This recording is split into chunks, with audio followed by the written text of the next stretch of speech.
Yo, what's up, people?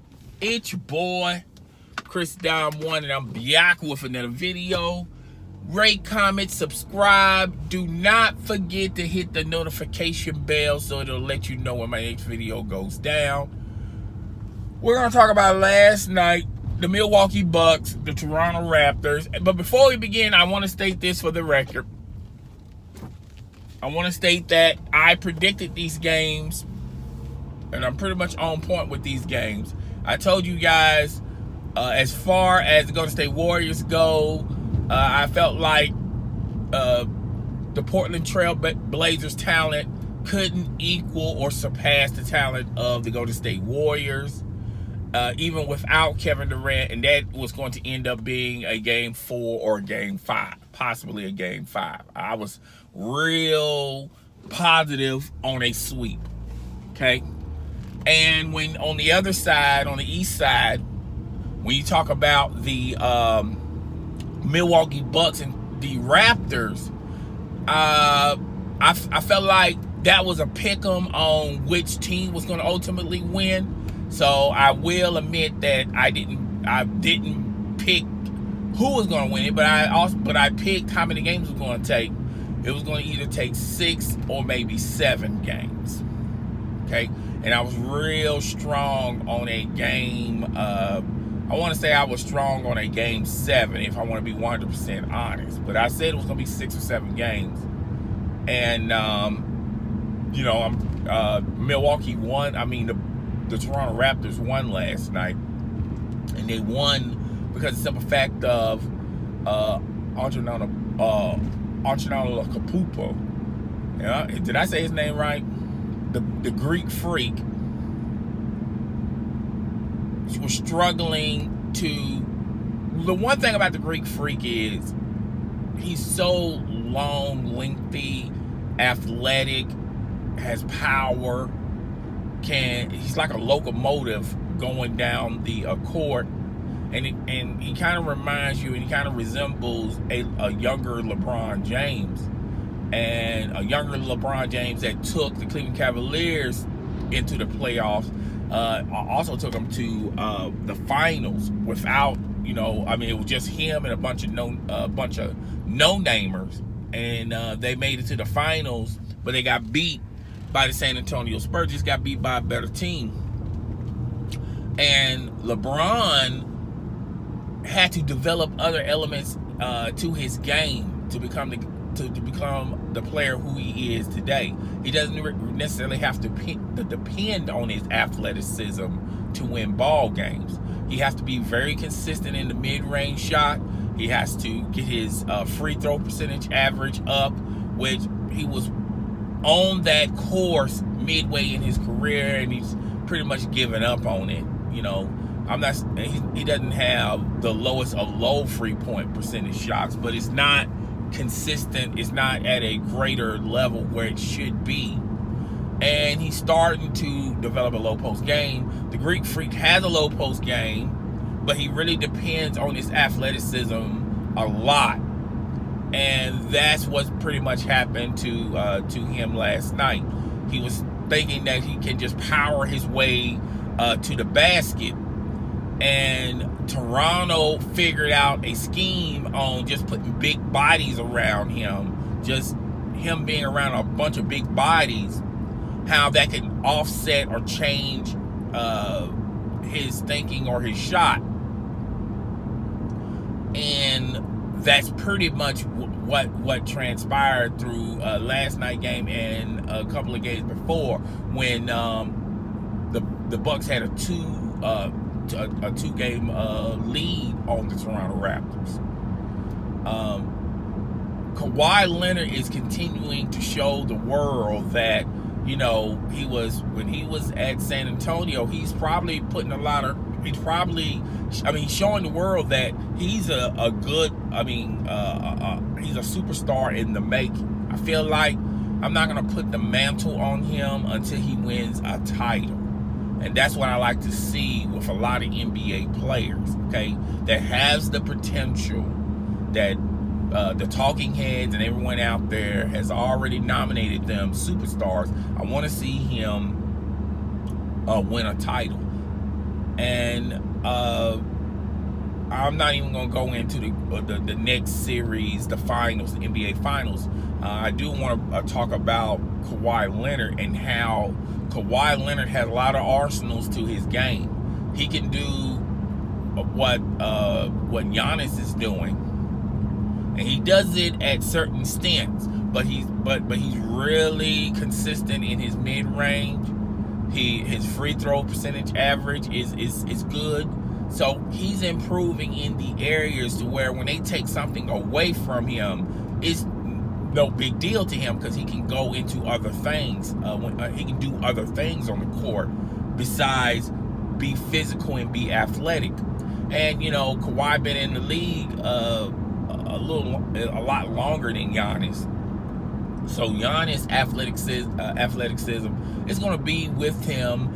I say about 75% of his career because he keeps himself in top-notch shape, and as long as he keeps doing that, his athleticism is going to be like 75% of his career. But eventually, he's going to have to realize he's going to have to put other things, create other things about him. He can do other things on the court besides being athletic, and Kawhi already has that. Okay, he's a complete package. He has did a lot of game-winning shots with the Spurs and the Raptors, and that's pretty much what's going on and the Toronto Raptors. To me, everybody kept saying the Bucks. They are a complete team. They have a star, and then they have his supporting players, and then they have role players that know their roles. Well, you saw chinks in the armor, so to say, with that theory, and I feel like the Toronto Raptors have a lot of others on that squad that can take the pressure off Kawhi scoring all the time. And that's what you're seeing transpiring with the Toronto Raptors. I think Kyle Lowry is having a decent career. I mean, a decent game in this series. They're not depending on him that much. And I feel like that's taking a lot of pressure off Lowry. Okay? Because he doesn't, you don't put him in situations where he has to play hero ball. And he has, he chokes. I mean, he gets into these opportunities where he's choking a lot because he feels the pressure. So when you keep the ball out of his hands and let the ball flow fluidly around the rest of the supporting cast, it makes it a complete team. You don't depend on Lowry that much. You depend on Kawhi to get you through certain quarters.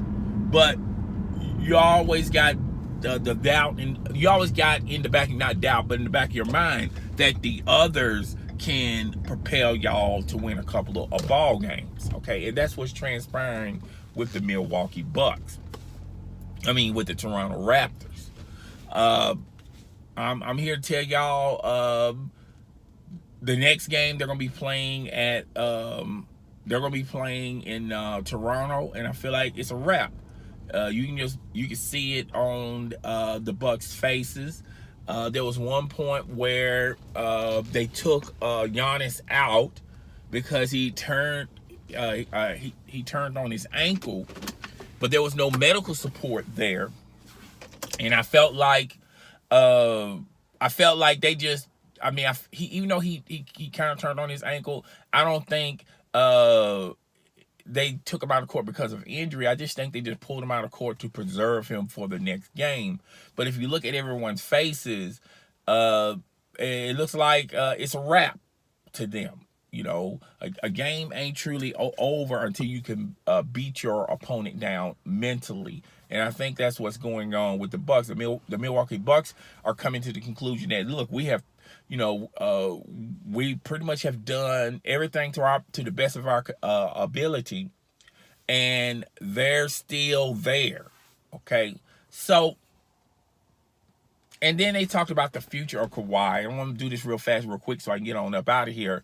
I feel like Kawhi the possibilities of Kawhi leaving Toronto are at a high percentage, not a 90%, but I feel like with all this success going on with Toronto, Kawhi has to ask himself this, and this is what Paul George asked himself: why do you want to start over with the unknown when you know the certainty here? You're in the East.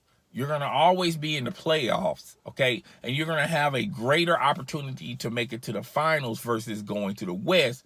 You don't have to go through that log jam of, the Golden State Warriors, battling with them, the Houston Rockets. I feel like those are going to be like the two teams. I think San Antonio is going to surprise a lot of people next season. Then you got the Denver Nuggets, the Portland Trail Blazers, the Utah Jazz. And then the possibility of the Lakers going into the playoffs. So the uncertainty there. So you got like 6 or 7 teams in the West that you got to duke it out, battle out, just to get an opportunity to make it to the Western Conference Finals. And we're not even talking about the finals, okay? Or you could stay with Toronto, and the path is a lot easier, okay? Really, the uncertainty with the Boston Celtics, okay? Even if the Knicks get that big 3, there's an uncertainty there because they're going to have to spend a whole year, mashing different styles and building chemistry and things of that nature. I still think they're going to I still think they'll be a playoff team. The Philadelphia 76ers as well. Other than that, other than Philly and the uncertainty of the Celtics, you don't know what type of Celtic team you're going to be facing next year. Those are really the only 2 teams, in my opinion, that the Toronto Raptors consider threats, and they consider Boston a lighter threat, okay? And then the Milwaukee Bucks. But Toronto can look at the perspective of, if they beat them in this series, well, we know how... We pretty much figured them out, and we know their play style, and they can't get any better. They can't add talent on the talent that they have. They're going to have to eventually either let go of some talent or trade some assets away to get some new pieces in there. That's the only way that's going to work, okay? So, and the Phoenix Suns on the West, okay? Feel like they're going to be a surprising team as well. But Kawhi will have to ask himself this: why leave something that's concrete and certain, okay, then going to the unknown, and then you got to battle out with all of those other teams? Kawhi really has to ask himself that, and I feel like I think he's comfortable in his own skin. He's not chasing titles. He doesn't mind winning a championship, but he's not chasing them. They're not, something in the distance. He's not really trying to prove anything to anybody. He's a different cat. He's a different dude. And it would not surprise me none if he ends up staying with the Toronto Raptors, okay?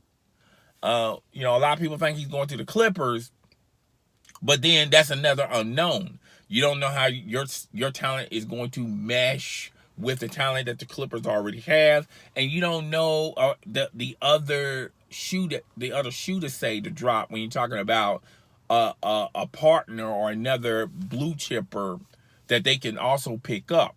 Okay, so I feel like he's going to stay with the Toronto Raptors. And the same thing goes with Klay Thompson. I feel like he's going to stay eventually with the Golden State Warriors. I feel like the unknowns, but if I had to put money on, I feel like the unknowns are going to stay what's comfortable to them. Okay. I feel like at the end of the day, even though Kevin Durant, everybody has these theories about Kevin Durant, it depends on how the other teams fall. I think Kevin Durant's going to be the last one to sign, and he's going to see what's already etched in stone, what's already formed in concrete with the other teams. What can the Lakers do? Which I don't see Kevin Durant going to the Lakers, but what ultimately the Lakers are going to look like, what the Clippers are going to look like, what ultimately what the New York Knicks are going to look like. So I feel like Kevin Durant's going to be the last one to sign because he already knows he's got that max contract with the Golden State Warriors. So why rush it? Okay. So I'm not too sure about Kyrie Irving. I do feel like he's going to leave Boston, but where is he going? A lot of people now they're on this bandwagon of him going to the Lakers. I feel like if the Lakers can, feel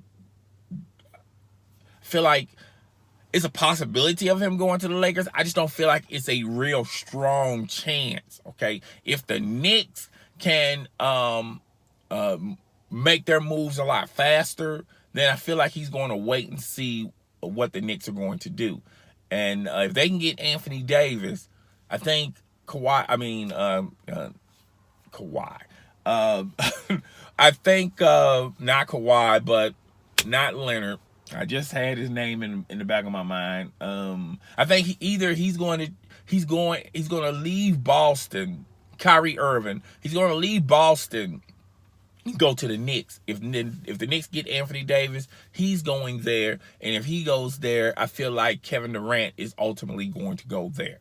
Okay, so that's all I got for today. I done a lot of stuff this live stream. We talked about the game last night. We talked about Kawhi Leonard and his future. We talked about the other free agents. We're just gonna have to wait and see how all this stuff plays out. But it's your boy. I'm Khris the Don One. I'm up out of here. I see you guys. Deuces. And bam.